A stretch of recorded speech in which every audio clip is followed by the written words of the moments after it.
If you actually want to start with your customers, you can't ask a business-centric question. You have to start with a human question. Because when you start with a business-centric question, all you see is operational. All you see is what you've always done and how to optimize it.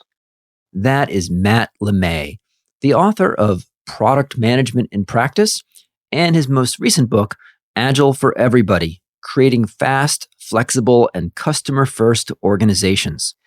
In this episode, Matt discusses Agile for Everybody, which shows how to apply the principles of Agile development from the world of software to the world of consulting and knowledge work.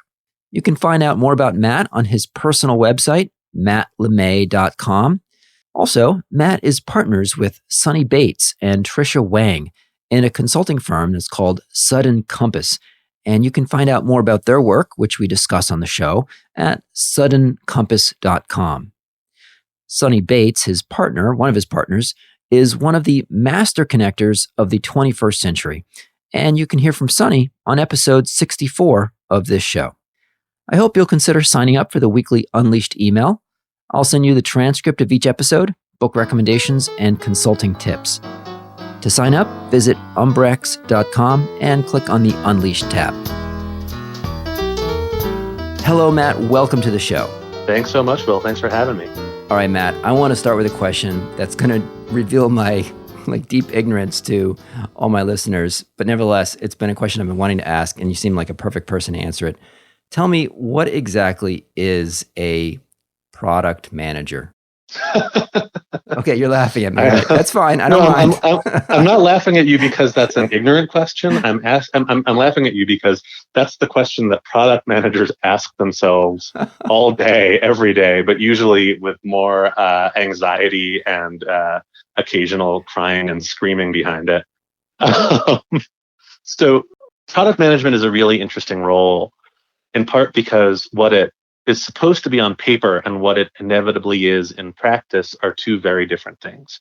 So on paper, a product manager is pretty much what it sounds like. You're the person who's managing the execution of and ultimately responsible for the success of a particular product. So you could imagine that, to use the G Suite, the formerly Google Apps suite of products, right? You'd have a product manager responsible for Google Docs. You'd have a product manager responsible for Google Sheets.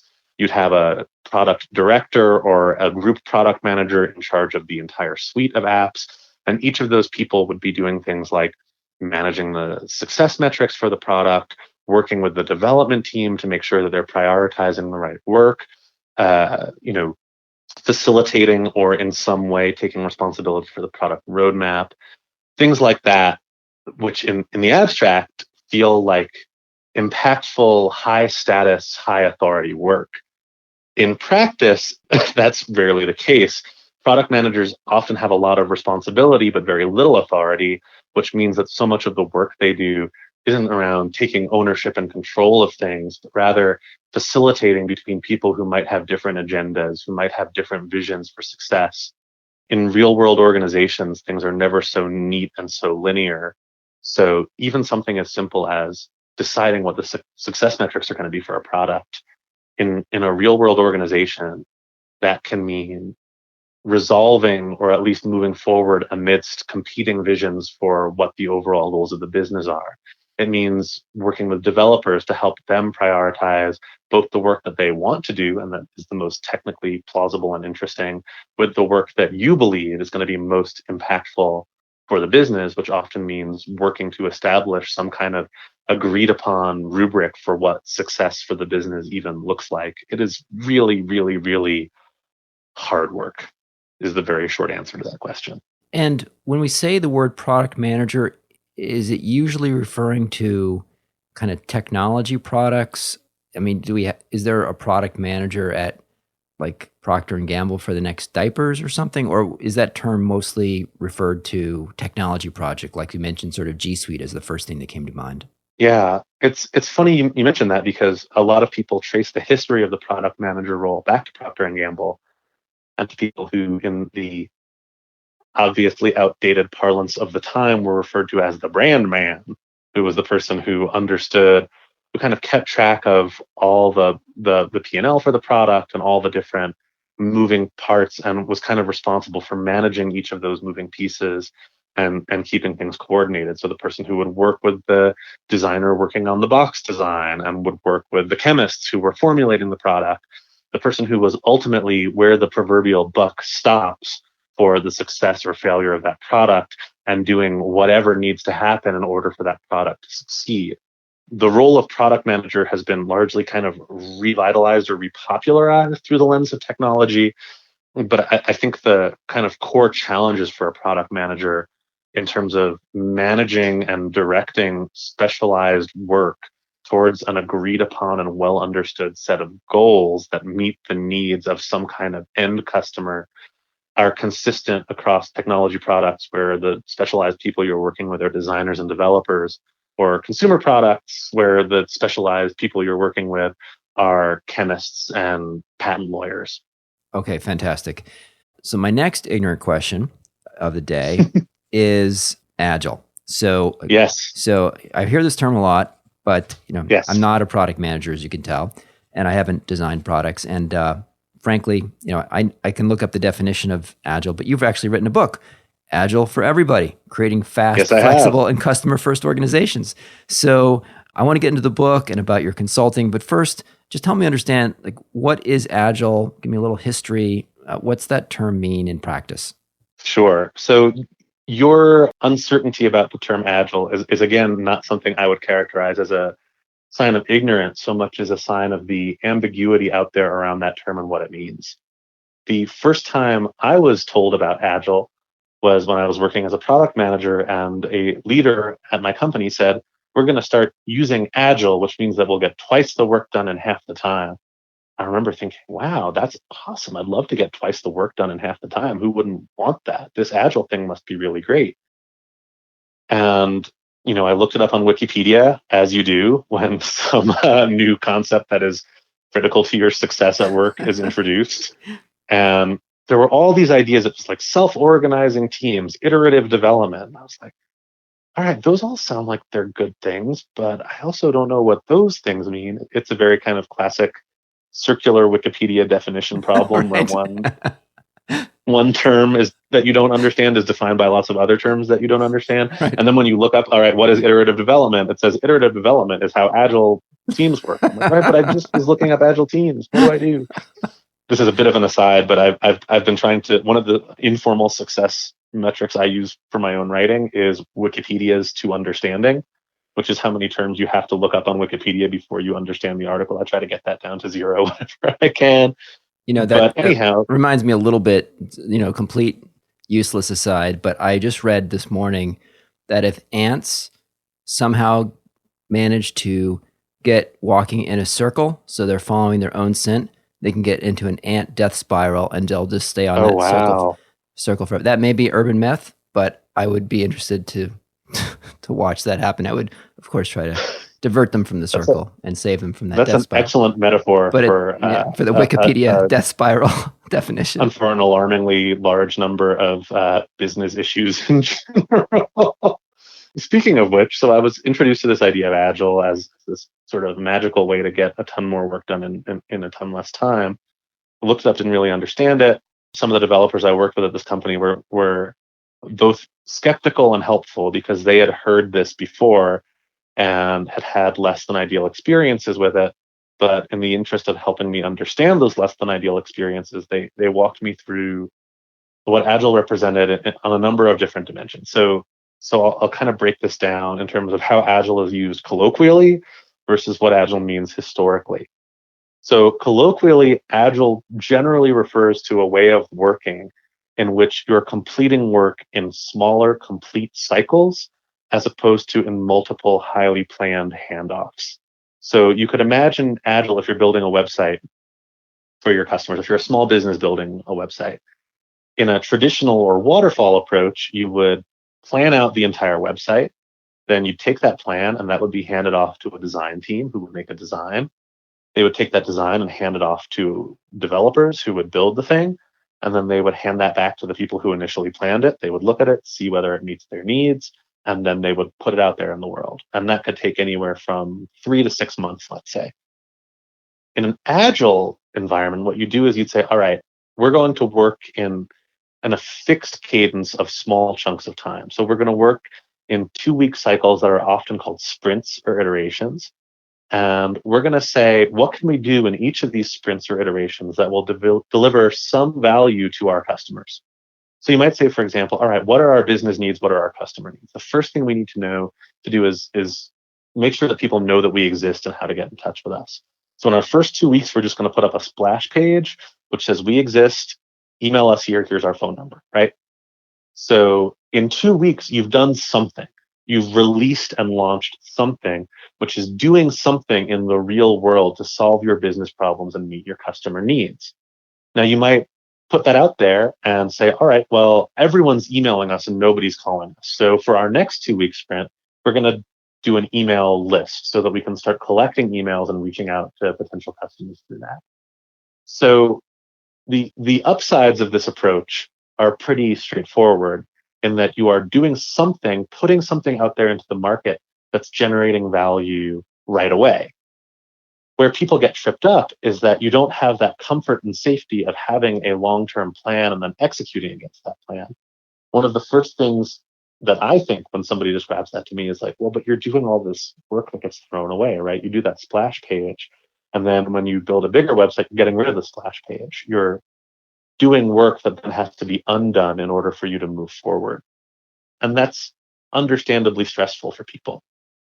So in colloquial terms, Agile refers to that approach to working where you're working in smaller, complete cycles with releases and feedback that are usually structured around a fixed, finite cadence, as opposed to saying, we're going to do this till it's done, here's how long it's going to take, and here's what the whole plan is going to look like.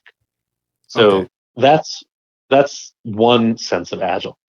Historically, Agile is actually a slightly different thing. So in 2001, a group of 17 independent software developers who had been working on their own new ways of working. So these are the people who developed methodologies like Scrum and Extreme Programming and Crystal. They decided to get together and figure out what high-level principles united their respective approaches to working. So at this point, the word Agile had never been used to describe any of these methodologies. Scrum, which is still the most commonly used Agile methodology, existed, but the word Agile wasn't used to describe it. It was just a new way of working along with all these other new ways of working. And the 17 people who developed these new ways of working got together in Utah and said, all right, what are the principles that actually unite these different methodologies? Because being working software developers, they understood that there's no one right way to do something, but every team, every product, every group of people needs a slightly different approach based on the individuals at play and what they're actually trying to accomplish. So to that end, they wrote a document called the Manifesto for Agile Software Development, which is often called the Agile Manifesto. This is when the term Agile first really came into play to describe these ways of working. And the manifesto is a very straightforward document. It's 68 words. It says individuals and interactions over processes and tools, putting these out of order, but the other three are responding to change over following a plan, working software over comprehensive documentation, and customer collaboration over contract negotiation. So these are the 4 ideas that they said, look, we're not going to argue which of our methodologies is best. These are the 4 principles you really have to follow if you're understanding what these methodologies are all about. And what's fascinating to me is that there's a huge tension at the heart of this, which is that they are saying right out of the gate, individuals and interactions over processes and tools, and responding to change over following a plan. And at the same time, there are people and organizations looking to implement this as a concrete, finite set of practices. And practices can look a lot like processes and tools when they're implemented in a way that isn't respectful of the individuals practicing them. So if you look at Agile very broadly, there's kind of the colloquial way of working definition, and then the historical movement based on principles definition. And what's interesting to me is looking at those things systematically and saying, all right, the real challenge at the heart of Agile is how do we take ownership of the way that we work? How do we implement practices and new ways of working that will put these high level principles into practice in a way that meets the specific, unique needs of our teams and our customers? That's super helpful. So let's zoom forward. So you were a product Yes, manager, and then I was. you left that world and Yes, started doing knowledge work and some consulting. yes, And then you've written this fantastic book, Agile for Everybody, and you talk about 3 core principles. Can yes. you tell me about those principles? Maybe tie them to your own knowledge work, and let's go through them one by one. So Yeah, I'll start you off. Agile means that we start with our customers. Talk to me about that yes. one. Thank you. Yeah, there we go. So if we go back to the Agile Manifesto, the Agile Manifesto says working software over comprehensive documentation. And my suggestion is that what that ultimately means is that we should be doing stuff that delivers immediate value to our customers rather than getting stuck in a lot of intermediate states. So starting with our customers is really challenging because it means we don't do the work we've always done. We don't go through things in a linear fashion and say, we're going to do an outline, then we're going to make a plan for what we do with the outline, then we're going to do something around that. And then in 6 months, we're going to show something to our customers. Starting with our customers means understanding their needs and what will be valuable to them before we start doing any work. And for knowledge work, this is particularly challenging. The moment I really started to think about this as a critical reframing for knowledge workers was thinking about PowerPoint presentations, which for better or worse is a lot of the day-to-day work that knowledge workers do. I suspect you've probably had this experience. I've certainly had this experience where you put together an outline, which is the way we're all taught to work in high school, right? You put together an outline for your presentation. You put a lot of text in that outline. You get feedback on the outline. People take a look at the outline. They say it looks great. Then the day before your presentation, you go to put it into slides, and you realize that you have made a great outline, but a terrible presentation.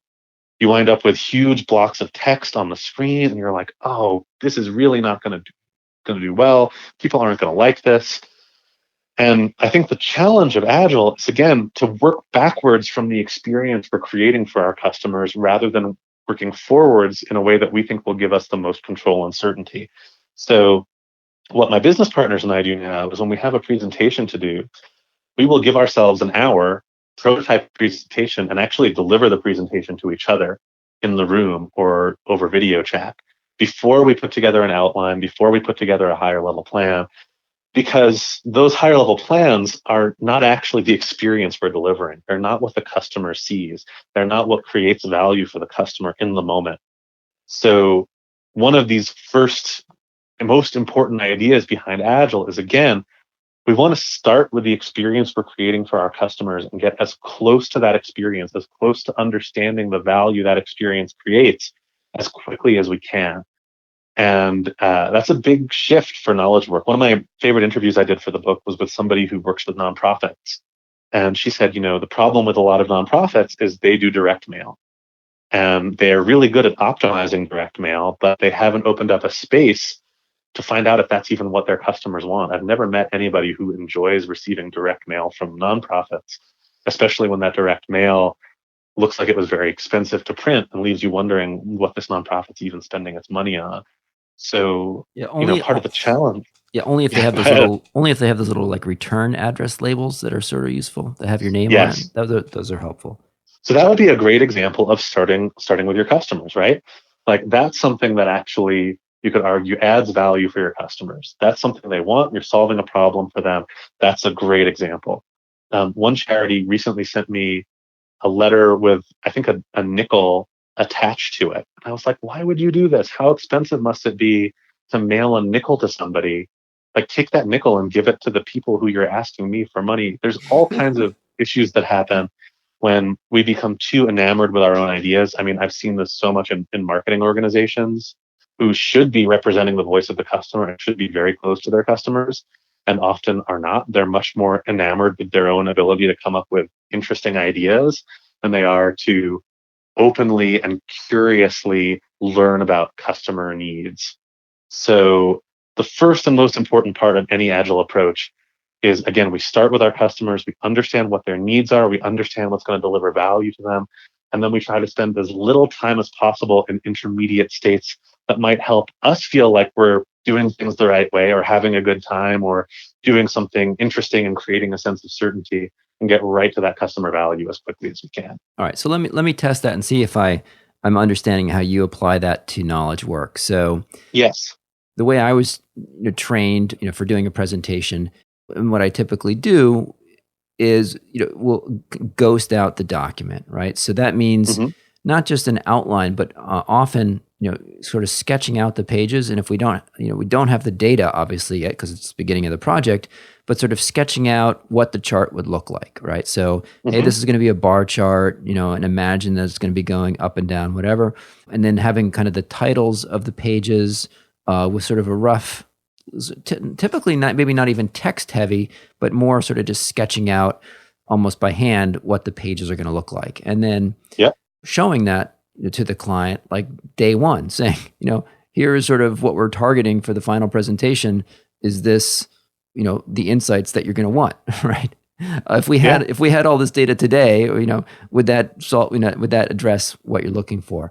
Is that kind of what you're talking about, or is it something else? Yeah, I would describe that as a very agile approach, because again, what you're doing is you're starting with something which you can show to the client and say, hey, is this what you had in mind? And you're doing that in a way that's as close to that final experience you're going to be creating as possible. We're big fans of sketching and prototyping and doing things like that quickly. I think what the sort of, and this gets to some of the other principles, is the sort of the agile intervention here would be to define a very finite period of time as a starting point, and to say, we're going to do this in 1 day or 1 hour or 2 hours. And then however far we get, that's what we got. So working within those time boxes as opposed to working until we're quote unquote done. But it sounds like that's kind of already what you're describing. Again, that to me feels like a much more agile approach than many of the approaches I've encountered. Oh, okay, cool. Yeah, I mean, the McKinsey sort of approach is typically try to have a day one answer or even a day zero answer where you're saying, hey, if you put a gun to our head today, like, we had to come up with it. This is sort of our best current hypothesis of what we're thinking about, and then always be iterating off of that. And then any kind of time anybody suggests an analysis or is thinking about it, to always ask yourself, like, let's assume that we knew the answer to that, and it came back either, A or Z, or came out, either 1 or 100. Like, if we had did that survey and we got the results, would we care? Like, what's the impact going to be? Is that going to change the final answer? And if the answer is no, it's not going to, don't do it. Yeah. Or, I mean, that makes so much sense, right? Because you're starting with the outcome, and so much work that gets done in modern organizations, especially enterprises, is busy work. There's so much work that gets done that's not actually driving a decision or leading to an important outcome. It's work for the sake of doing work. And anytime you can put those outcomes front and center, when we are developing deliverables, we have a practice we use, which we developed together based on agile principles, called why, how, prototype, iterate. And it sounds very similar to that approach, where the first thing you're doing is figuring out what your high level goals are. What are you actually trying to achieve for the client? And we put those on sticky notes and stick them front and center for everything we do, because it is shockingly easy to lose sight of those once you get into executional work. Then, and only then, once we've defined the outcomes we're working towards, we define what the deliverable is going to look like, which is the how. So how are we going to do this if these are the outcomes we're pushing towards? In a lot of cases, this has actually led us to not doing presentations at all, which is kind of interesting. Like, just asking that as a high level question, how do we achieve these goals for our clients?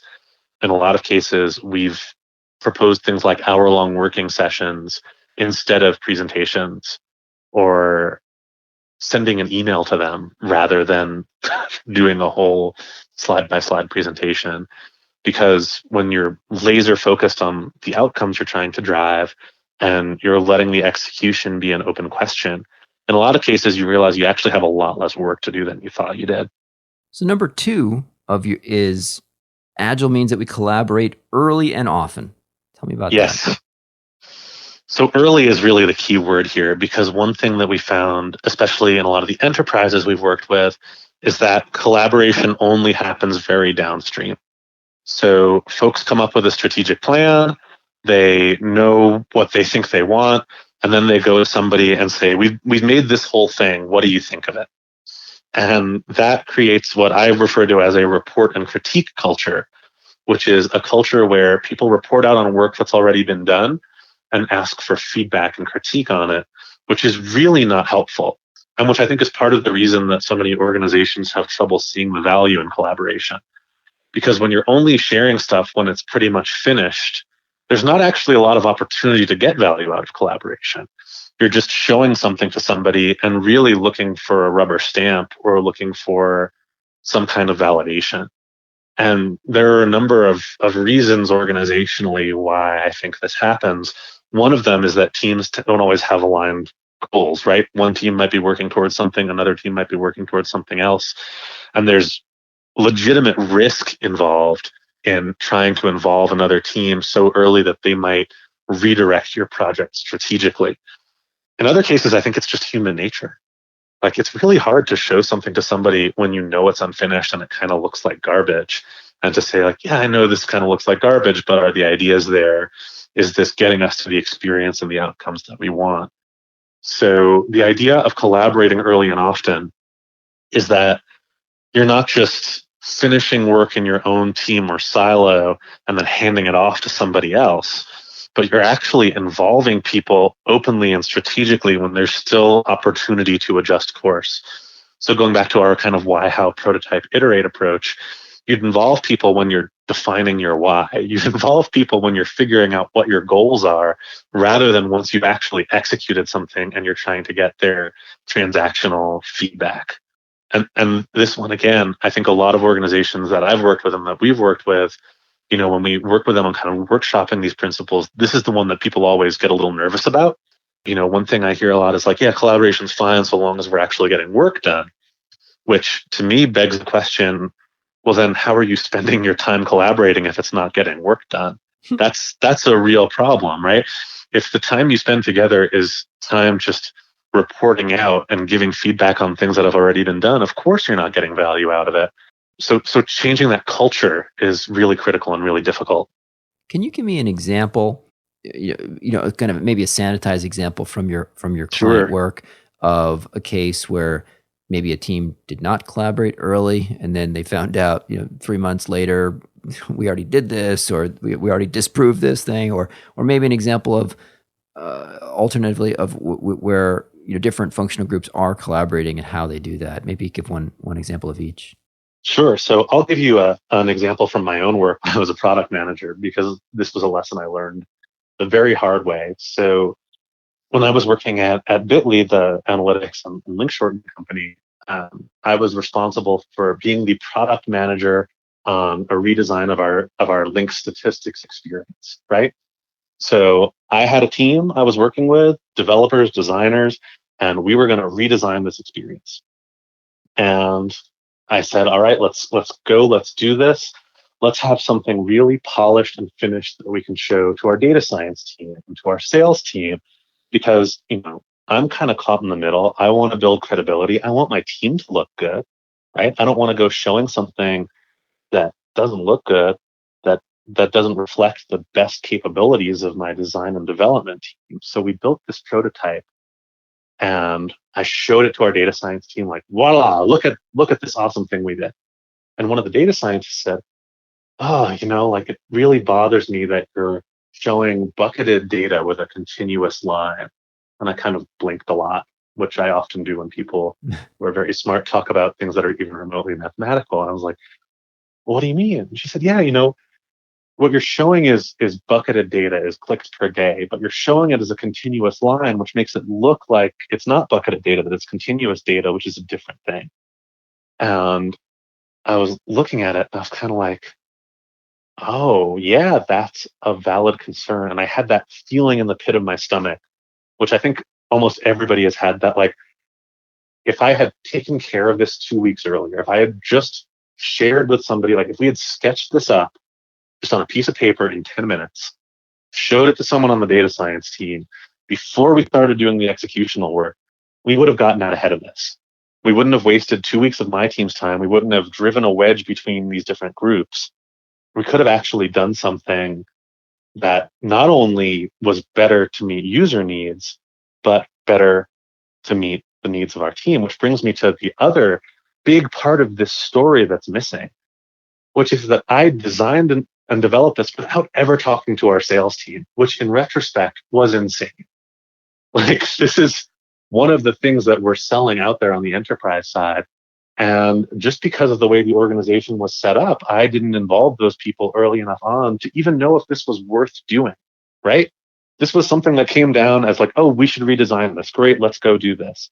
But there was no sense of prioritizing against real customer need, which also speaks to how these principles tie into each other, right? That when you're starting with your customers, like, you should never go and do something just because it seems like a thing to do that will get you credibility and plaudits within an organization. You should really be looking to understand what your customers need first and foremost.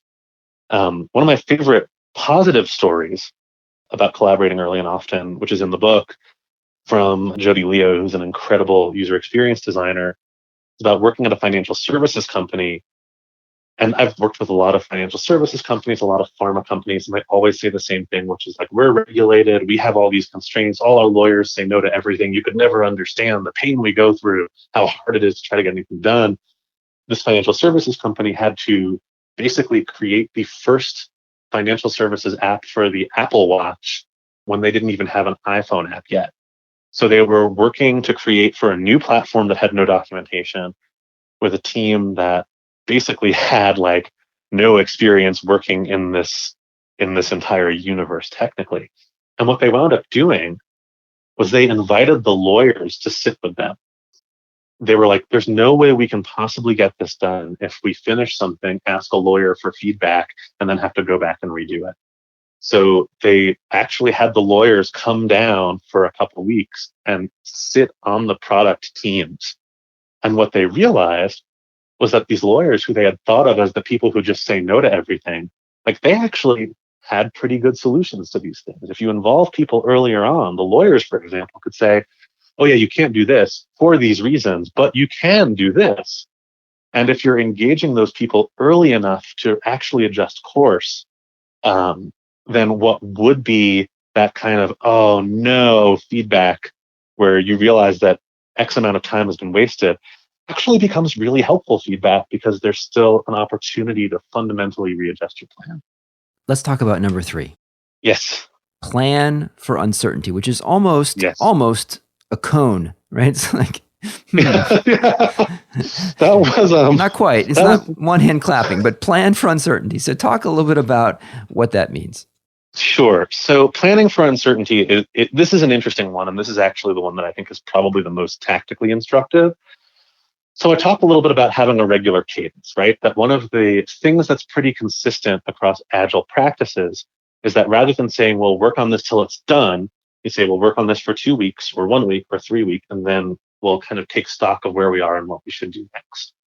This to me is where Agile really becomes kind of magical and mystical in the way that you approach things, which is probably why that sounds like a poem, which is that, like, if you tell organizations, or if you think as an independent worker, like, the world is uncertain, things change, it can start to feel like you're floating around, right?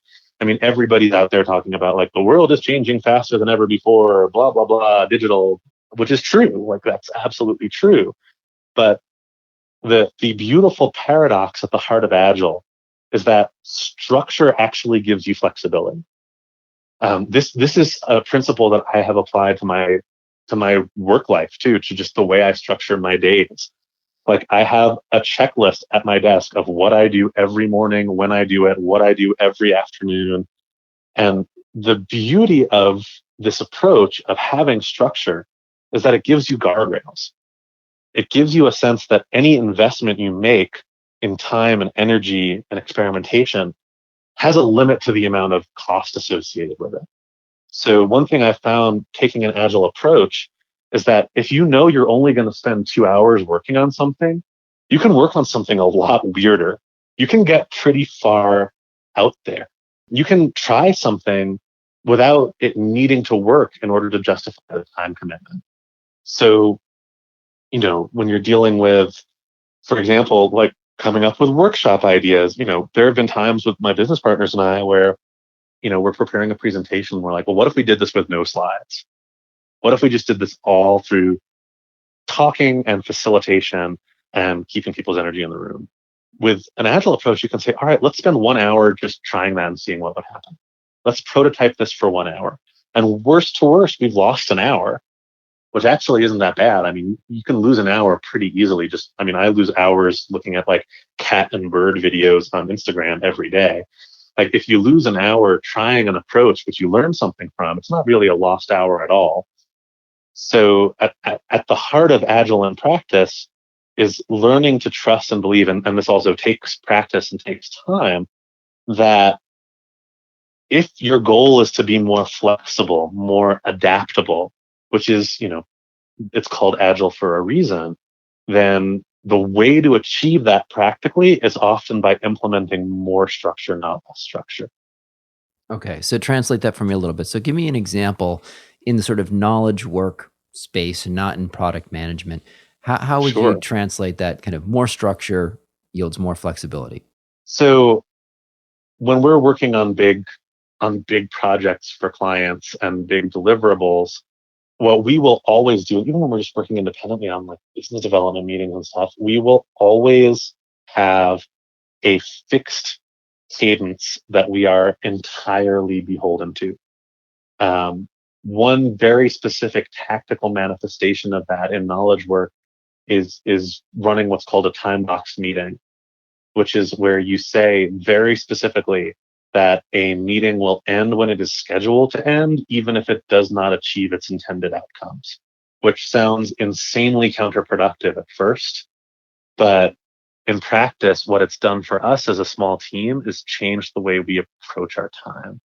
So when you're practicing time boxing, what you're really saying is, we will put a fixed cadence in here. This is all we have to work with, and wherever we get to at the end is where we are. I'm a huge fan of this. I was actually just in a meeting with some folks we were working with a few weeks ago, where we agreed to a 1 hour time box. Everybody talked a lot, but didn't get to the end of the meeting, like didn't get to the conclusion, and we called it. We said, "All right, like this is where we're at." That's one example. I don't think that speaks quite as directly to the planning for uncertainty piece as I'd like to. So I'm trying to think of some other good examples of how that works. So one thing that we have gotten in the habit of doing, which is a classic Agile practice, is just a daily check-in or stand-up or status meeting. And it took me a long time to appreciate and understand these meetings, in part for the reason we talked about, the report and critique issue, but also because the whole point of having a meeting every day is being able to adjust course every day. The whole point of having a fixed cadence and having this opportunity to change the way you work is that as new information comes in, you actually have a chance to get out ahead of that information when different people are working on different things. So when we're working with marketing teams, for example, that are doing campaigns, a campaign plan can take a long time to execute. And part of the problem is that something will change on one side, which doesn't make it to other people, right? So somebody will hear about something else going on somewhere else in the organization. They're not really talking about it because it's just kind of moving forward. When you have a plan to actually adjust course every day or every week, to actually look at some of those fundamental assumptions and reevaluate them, it actually makes you much more flexible in the scheme of things. In the absence of structure, things just tend to go forward as planned. And when you actually commit to a fixed regular cadence for adjusting course, then adjusting course becomes possible in a way that it wasn't before. Fantastic. Tell me a little about your consulting practice, Sudden Compass. Yeah, so Sudden Compass is a super exciting thing to be working on, in part because I I'm so constantly in awe of and grateful for my business partners. So Sunny Bates and Tricia Wang and I are the three principals in Sudden Compass. And we came together because we had seen a lot of the same issues from different perspectives. So Sunny, who I know has also appeared on this very podcast, which is awesome, as you know, is an expert in human networks and in understanding networks from a non-transactional perspective. I always say that that's Sunny's superpower, is she doesn't see the world through transactions. She just sees the world through shared opportunities, which is really amazing and really rare and precious and awesome. Tricia Wang has a background. Tricia Wang just looks the most amazing. I mean, she was Sally Ride's assistant at NASA, which I didn't even know until we had been working together for like 2 years. She was like, "Oh yeah, I used to work with Sally Ride at NASA." I'm like, "Wait, what?" That's usually something you lead with when you're meeting people. That's But amazing. now I get to lead with it for her. And she did a lot of work in ethnographic research and bringing what she calls thick data to the world of big data. So helping companies that have become over reliant on quantitative data to understand the value of qualitative data, transforming research functions at large Fortune 500 enterprises. I had been, working on this question of kind of how do you take these agile principles and practices, which are, well suited in the sense to product work, and apply them to all different kinds of work, knowledge work, marketing, etc. And so we came together and basically realized that there's an awesome opportunity to bring these things together and work within enterprises to change the way that people make decisions and learn about their customers. So we created a cross-functional practice, which we call unlock sprints, taking that sprint parlance from Agile, which it's really just it's a time boxed, it's very Agile in that sense, cross-functional, which is also very Agile practice for groups of people to take their business questions and reframe them as human questions, gather the data they need to answer those questions, whether it's qualitative or quantitative data, analyze that data to get insights, and then put those insights into action quickly. So we've seen, especially in a lot of marketing and insights functions, there's just frankly like a really troubling lack of direct interaction with qualitative and quantitative data. People rely a lot on vendors. They rely a lot on PowerPoint presentations coming in and being presented very transactionally. Like, you want to learn about your customers? Here's the 200-page PowerPoint presentation about your customers, which is like obviously not a great way to feel super inspired about solving problems for people, right? When we talk about starting with your customers, if your sense of who your customer is and what they care about comes from a 200-page PowerPoint slide that somebody emailed you, it's not really going to help you very much. So what we do is we go into enterprises, usually starting with the marketing and insights function.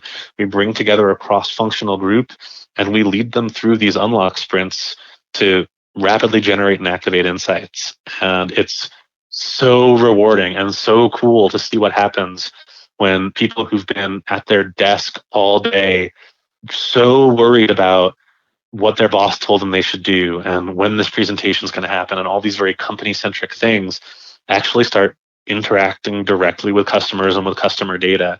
It's an enormous, magical, beautiful shift that happens. And I'm just super grateful and excited to have the opportunity to bring that to people and see that set of agile principles and practices have an immediate effect on the way that people work to solve customer problems. Can you give me an example of what would happen during one of these unlock sprints? Is it, let's go out and talk to customers at the mall today, or what would it look like? Sure. So I'll share with you an example of some work we did with Procter and Gamble, because this is my favorite example of what an unlock sprint can accomplish. So Procter and Gamble, huge CPG company based in Ohio. Several years ago, they were trying to grow their urban audience, right? They wanted basically more people in urban markets buying Procter and Gamble laundry products.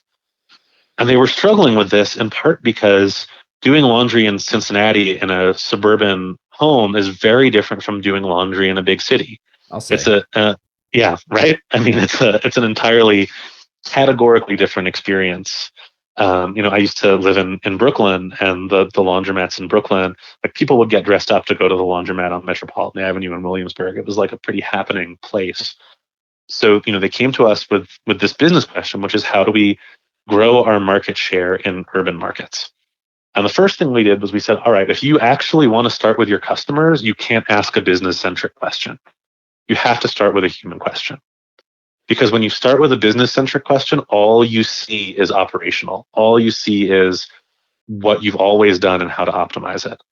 So we got them to ask this broader question of what does it mean to do laundry in an urban setting, which is a very different question. And we found that there's always a challenge here because you do have to get people to trust that the insights that come out of that, when you really do start with your customers, it is going to answer your business question, but it's going to give you an answer you hadn't already thought of, which is a good thing. So that was the first thing we did. And then we looked at what the next step would be to acquire the data necessary to answer that question. Now, sometimes that is quantitative data, right? Sometimes when you're asking a human question, that best first step is to go to a dashboard, is to go to a spreadsheet, is to go try to figure that out. In this particular case, it was very clear that what they needed was qualitative ethnographic research. So we put together a cross-functional group from Procter & Gamble, and they came to New York for 1 week and worked out of a laundromat in Brooklyn, which took some negotiating, and enormous credit goes to Tricia for making this happen.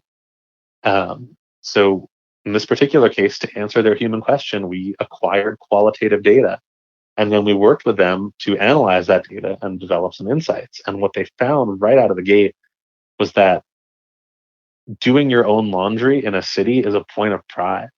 It's part of the urban experience, that you're not selling people convenience. Convenience is almost a dirty word when it comes to doing your own laundry in a city. Like it's about toughness and pride. And I'm going to go to the laundromat and take care of this myself. It's part of the urban experience. It's a social experience for people. And what they had been doing was selling, ours is more convenient, and here's a coupon for it, which was not the right message for that audience at all. So what they wound up doing with our help was, again, in keeping with the theme of collaborating early and often, we brought in all their agency partners very early and said, yeah, you should change your whole approach to messaging. Like, this is not going to work anymore. Don't bother creating a whole set of campaign ideas and running them past us so we can tell you that later. Let's talk about this now and figure out how we can work together to adjust course. And the net result of that was very successful for Procter & Gamble. They increased their market share in urban markets by about $300 million. And what I love about this example is that it's not that complicated, right? Like it's one of the things that I really like about the Agile movement, about the ideas behind Agile, is that they're not that complicated. They're actually pretty obvious when you think about them. Like, they are common sense in a way, but a lot of our working practices have chosen bureaucracy and hierarchy over common sense. Like, if you want to know about people, the idea that you would start by talking to those people is not rocket science. But in most modern organizations, it's not what happens. It's not the first step that people take. So much of the work we do around unlock sprints is just putting structure and language and repeatability and practice around a set of ideas that are completely compatible with human nature and with our wish to talk to people and interact with people and understand people and solve problems for people. And when people start to rediscover that part of themselves and see a way for that to be compatible with their day-to-day work, it's just super, super, super cool and super gratifying. That really resonates. I served a telecom provider, a small one, and a cable provider, and we were trying to look at, customer retention and churn and so forth. And our team asked, like, okay, this was all the executives sitting around the table. Who has spoken to an actual customer and asked them why they, decided to switch to the competitor, and like nobody had ever spoken to a customer. No, Yeah. no, that's only for the, for the call center. We don't talk to customers. Yeah. I'm so glad you touched on that, because that speaks to something. And this to me is sort of the biggest like disease affecting modern organizations, is that there's usually like 10 or 11 levels in the org chart in a large company between the people making decisions and the people talking to customers. And every one of those levels, things get sanitized. So it's not uncommon for a situation where, somebody, like people who are directly interacting with customers, understand the problems really well. They send a PowerPoint presentation to their managers, who look at it and say, well, my boss is going to be kind of pissed off if they see this thing, so I'm going to take that out. Their managers will look at it and say, well, my boss is going to be kind of pissed off if they see this thing, so I'm going to take it out. And by the time it actually gets to organizational decision makers, they're like, what they see is, great job, boss. Everything's awesome. They're like, oh, great. Well, I must be doing a great job. And then the people who are interacting with customers lose faith in leadership. They say, well, look, our leaders don't understand us because they're acting as if everything's fine. But in a lot of cases, that's not actually the leader's fault directly. They're following along with this chain of command where once things get to them, they've been sanitized and gone over and abstracted out so much that there's no urgency, there's no empathy anymore. And it's just bonkers to me. Like, it's bonkers, bonkers, bonkers to me. We say at Sudden Compass, our kind of slogan is that we put customer centricity into practice. And that's because we've seen so many organizations that talk such a big game about, we put our customers first. We love customers. Every town hall meeting you ever see for any company, the first thing they talk about is customer centricity. But then when that very question that you're describing comes up, when it's like, all right, well, when's the last time that somebody in a leadership position talked to a customer? There's like this blank stare. And it's baffling. There's a thing I talked about in the book. There are three what I call laws of organizational gravity in the book, which came up a lot through doing the research, and basically saying, like, what are the forces that are stopping people from doing this? Because again, the ideas behind Agile aren't that complicated. They aren't that esoteric. They should be easy, but they're not. And the first law of organizational gravity in the book is that individuals in an organization will avoid customer-facing work if it's not aligned with their day-to-day incentives and responsibilities. And I used the word avoid very pointedly there because, as with collaborating early, there is appreciable risk to being customer-centric in practice. If you go and talk to a customer and hear that your customers don't want the thing that your boss just told you to do, that sucks for you. Like, what are you going to choose? Why would you want to put yourself in that situation? There's no reason to do it. You're way better off just doing what your boss tells you to do and then blaming them if it doesn't work. Like, accountability bingo. It's a real issue. And one thing that we really believe about unlock sprints, and part of the reason it's so exciting to run these, is that it creates a responsibility around customer centricity in practice, right? When doing these sprints is part of your job, then talking to customers is part of your job. And if talking to customers is not part of your job, it's not something you're gonna do. Customers are dangerous and should be avoided at all costs. Yeah. I mean, that's the reality for a lot of people. And I empathize with that enormously. And I've been in that situation again. Like, when I was building that analytics page for Bitly, like, did I go and talk to customers? Absolutely not. In part because I think I had the sneaking suspicion that if I talked to them, they would say, yeah, we don't really care about that. And what would that have meant for me if I had hinged my success as a person in an organization on something that customers don't want? And that kind of goes back to the planning for uncertainty too, right? In organizations that have really taken these ideas to heart, there's always the opportunity and the appreciation for killing off a project if you find out early on that it's not what your customers want, which is also so hard to do. Now, Matt, I often ask folks if there's a productivity hack or some practice that they've recently adopted that they found works really well. You actually mentioned one that I'd love to hear you tell a little bit more about. So you said that you have a checklist at your desk of things that you do every morning and every afternoon.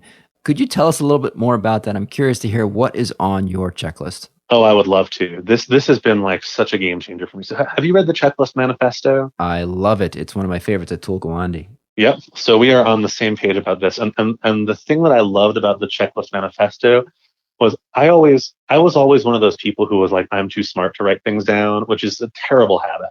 Like it's a terrible habit. It sucks for the people you work with. It's just pure wretched human defensiveness at its worst.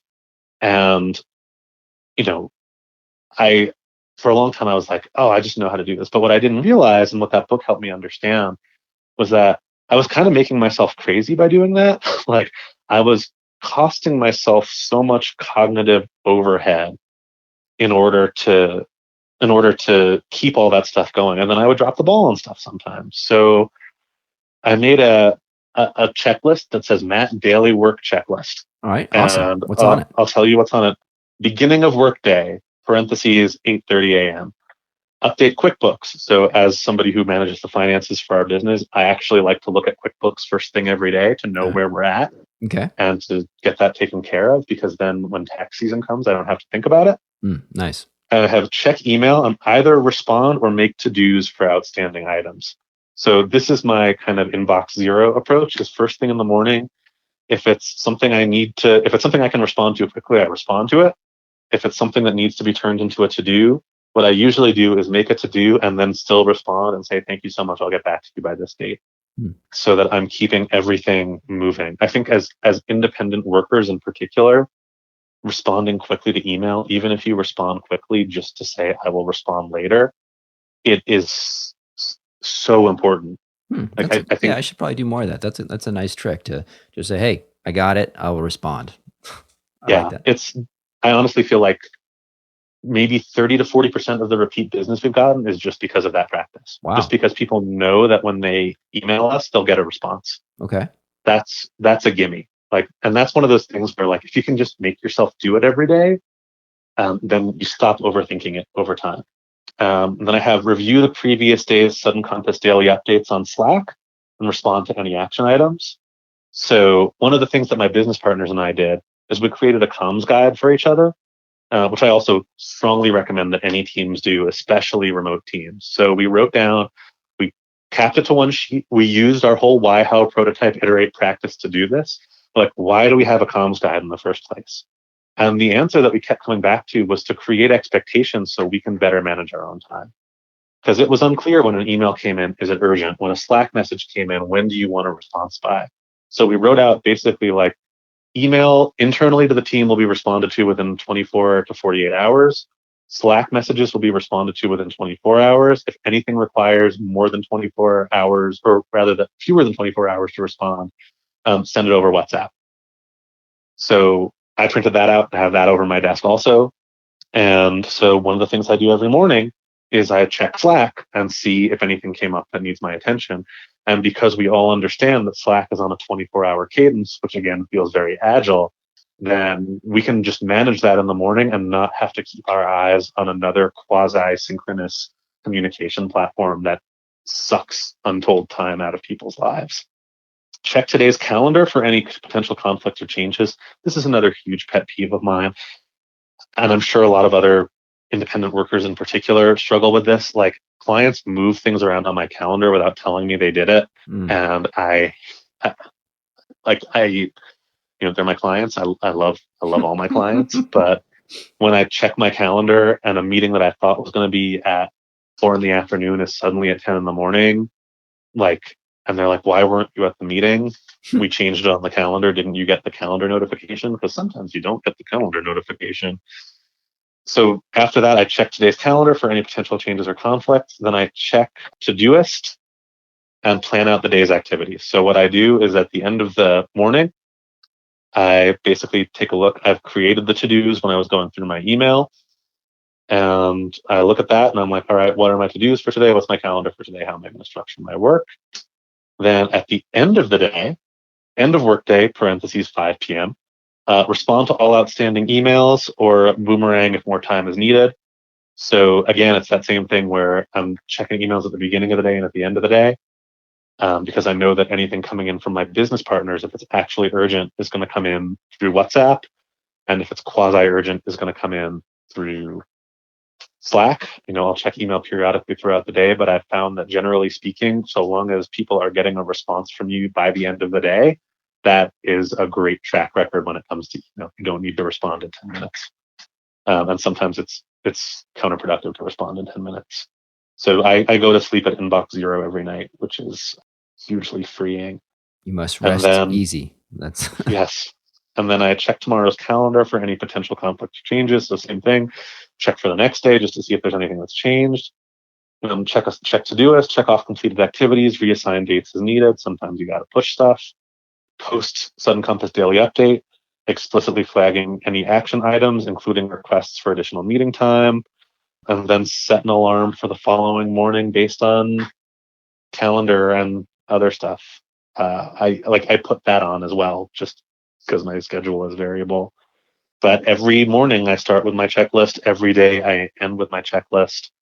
We use the comms guide. The other productivity hack we've done, which I actually just wrote a thing about a couple of days ago, is we use a style guide for all of our email subjects, which I also highly recommend people do, where every email subject that we exchange between each other includes whether it's an FYI, whether there's a response requested, or whether there's a response required, and if so, by what time the response is requested or required.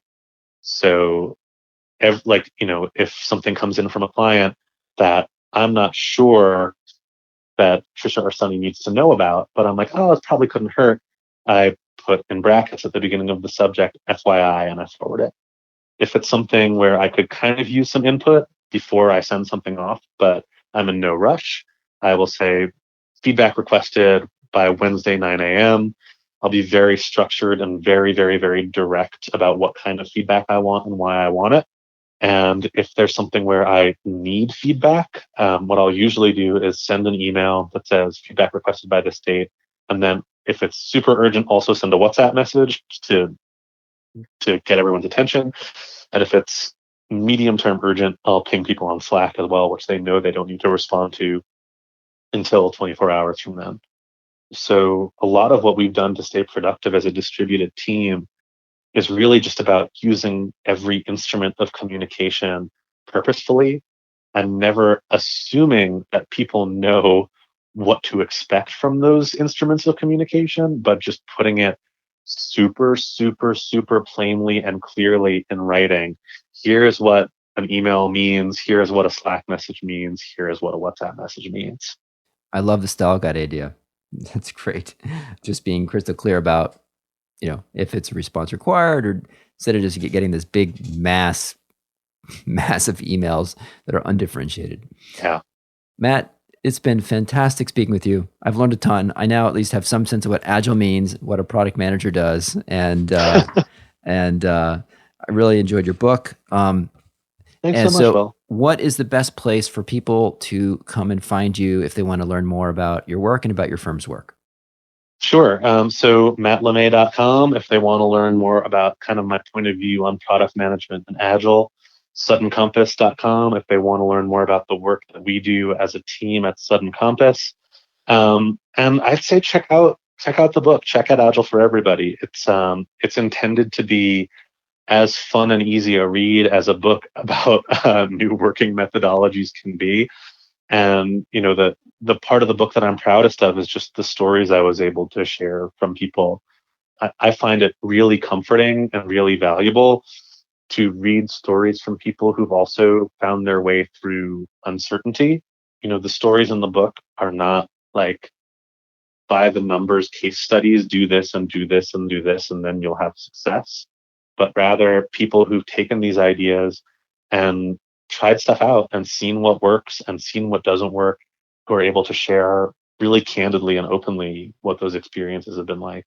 So if nothing else, just buy the book and then skim through the parts that are indented and italicized, which are the parts that other people told me. That is awesome. All right, Matt, hey, thanks a lot. It was great having you on the show. I really appreciate it. Thanks so much, Will. This was such a great conversation. I really appreciate it.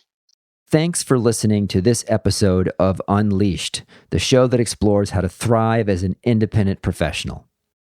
Unleashed is sponsored by Umbrex, the world's first global community of top-tier independent management consultants. The mission of Umbrex is to create opportunities for independent management consultants to meet, share lessons learned, and collaborate. I'd love to get your feedback and hear any questions that you'd like to see us answer on this show. You can email me at unleashed@umbrex.com. That's UMBREX.com. If you found anything on the show helpful, it would be a real gift if you would let a friend know about the show and take a minute to leave a review on iTunes, Google Play, or Stitcher. And if you subscribe, our show will get delivered to your device every Monday. Our audio engineer is Dave Nelson. Our theme song was composed by Gary Negbauer, and I'm your host, Will Bachman. Thanks for listening.